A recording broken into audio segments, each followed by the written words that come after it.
네, 집권 여당의 비상대책위원장으로 한동훈 법무부 장관을 추대하는 문제를 놓고 국민의힘 내부에서 갑론을박이 이어지고 있습니다. 전반적으로는 공감대가 형성된 분위기지만 비대위원장보단 다른 역할을 맡겨야 한다는 반론도 만만치 않아 한 장관의 입장이 주목됩니다. 국회 취재기자 연결해 자세한 내용 알아보겠습니다. 강민경 기자. 네, 국회에 나와 있습니다. 네, 한동훈 장관 추대로는 아직 결론을 내지 못한 거죠? 지금까지는 한동훈 비대위 대세론이 형성된 건 맞지만 아직은 상황을 좀 더 지켜봐야 합니다. 한동훈 법무부 장관의 역할로 내놓고 당내 이견이 적지 않기 때문입니다. 친윤계 주류는 한동훈 장관을 조기에 투입해 당 이미지를 쇄신해야 한다는 입장입니다. 그러나 정치 신인인 한 장관은 정무 능력이 필요한 비대위원장보다는 선대위원장직이 더 낫다는 반론도 만만치 않습니다.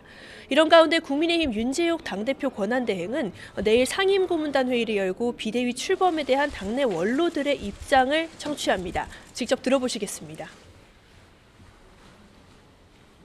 상임 고문님들도 내일 의견 들을 거고요.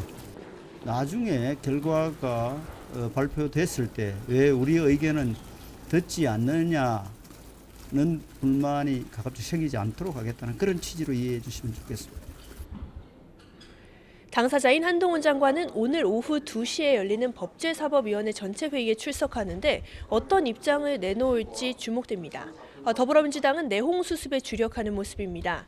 어제 영화 시사회장에서 김부겸 전 총리를 만난 이재명 대표는 내일 또 김 전 총리를, 오는 28일에는 정세균 전 총리와의 회동을 추진하고 있습니다.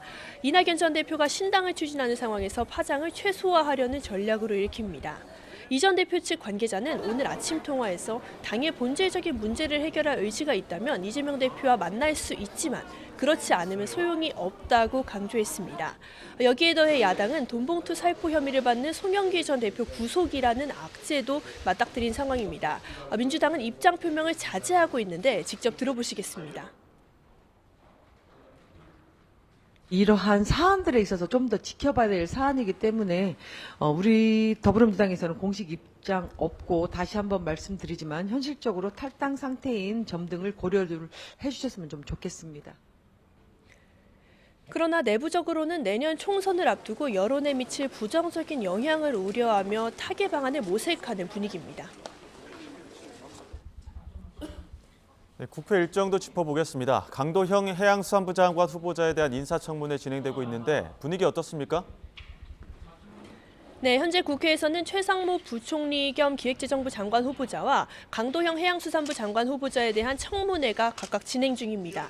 강도형 후보자를 낙마대상 1호로 꼽은 민주당은 시작부터 자료 제출이 불성실하다며 파상 공세를 펼쳤습니다. 본격적인 질의에서는 과거 폭력과 음주운전 전과, 또 지난해 배우자가 위장 전입을 했다는 의혹이나 논문 표절 의혹 등을 따져 물을 것으로 보입니다. 민주당은 강 후보자의 자진 사퇴도 함께 촉구하겠다는 방침입니다. 민주당은 또 대통령실 수석 비서관이었던 최상목 후보자에 대해서도 송국 검증을 하고 있습니다. 반면 국민의힘은 두 후보자에 대한 정책 검증에 주력하고 있습니다. 이와 함께 국회 다수 의석을 차지한 민주당이 무리한 인사검증을 시도한다고 비판하며 후보자들을 옹호한다는 전략입니다. 여야가 내일 본회의에서 처리하기로 합의했던 내년도 예산안 협상은 막판 진통을 겪고 있습니다. 국민의힘 윤재욱 당대표 권한대행 겸 원내대표는 오늘 아침 회의에서 제1야당이 내년도 민생을 볼모로 삼고 정부 여당에 공공연한 협박을 하고 있다고 비판했습니다. 반면 민주당은 예산안 협의가 원만히 이루어지지 않으면 내일 단독 수정 예산안을 처리하는 방안도 고려한다는 입장입니다. 여야 원내대표와 예결위 간사는 조금 전까지 비공개 2+2 회동을 진행하는 등 막판 협상에 박차를 가하고 있습니다. 조금씩 접점을 찾고 있다는 이야기도 들려와서 예정대로 내일 예산안이 처리될 수 있을지는 상황을 지켜봐야 할 것 같습니다. 지금까지 국회에서 YTN 강민경입니다.